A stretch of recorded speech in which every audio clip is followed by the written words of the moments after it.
প্রিয় বন্ধুরা, চলুন ঘুরে আসি জাহান্নাম থেকে। কি অবাক হচ্ছেন? পৃথিবীতে জাহান্নাম খ্যাত একটি পর্যটন কেন্দ্র রয়েছে, সেই কেন্দ্রের কথাই বলছি। আশা করি বিস্তারিত জানতে পুরো ভিডিওটিতে আমার সঙ্গেই থাকবেন।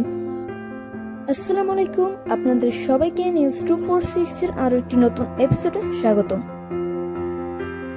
চলুন আর কথা না বাড়িয়ে ভিডিওটি শুরু করা যাক।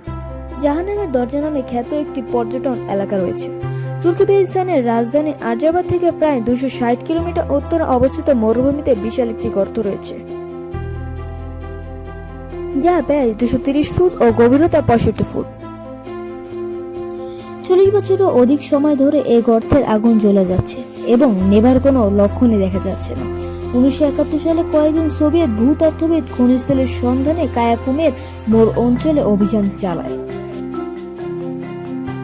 অভিযান চালানকালীন গ্যাস উত্তোলনের সময় একটি ডেজার গর্তের মধ্যে পড়ে যায় এবং চারদিকে মিথেল গ্যাস ছড়িয়ে পড়ে।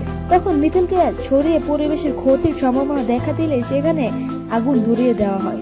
সেই থেকেই জ্বলছে আগুন। তুর্কমেনিস্তানে অবস্থিত একটি খনিকে বলা হয় জাহান্নামের দরজা। 1971 সালে ঘটনাটি, মূলত সে সময় থেকেই জ্বলছে আগুন। এই এলাকায় প্রচুর পরিমাণে তেল ও প্রাকৃতিক গ্যাস মজুদ রয়েছে। কিছুদিনের মধ্যেই সে অভিযাত্রীরা টের পান যে তারা ভূগর্ভস্থ গ্যাসের একটি বিশাল ভান্ডারের উপর বসে আছে। এই সময় মরুভূমির কয়েক জায়গায় গর্ত করে ভূগর্ভে থাকা গ্যাসগুলো উন্মোচন করে তারা। ঠিক তখন থেকেই সেখানে আগুন জ্বলতে শুরু করে। কয়েক কিলোমিটার দূর থেকেও এটাকে দেখা যায়। জায়গাটিকে অনেকে দুষ্টুমির ছলে শয়তানের সুইমিং বলেও।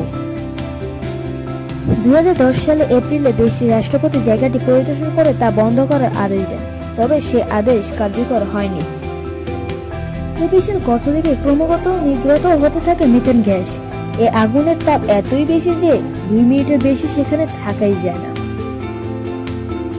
সেই থেকেই খনিটির নাম দেওয়া হয়েছে জাহান্নামের আগুন। অনেকে দূর দূর থেকে দেখতে আসে এই খনিটি। তো বন্ধুরা, এই ভিডিওটি আপনাদের কাছে কেমন লেগেছে অবশ্যই কমেন্ট বক্সে কমেন্ট করে জানাবেন।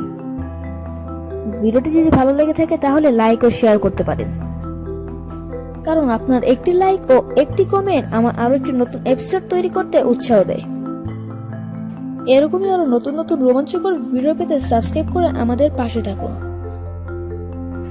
আজকের জন্য এইটুকুই, আর কমেন্ট বক্সে কমেন্ট করে জানাবেন যে নেক্সট ভিডিও আপনারা কি চান।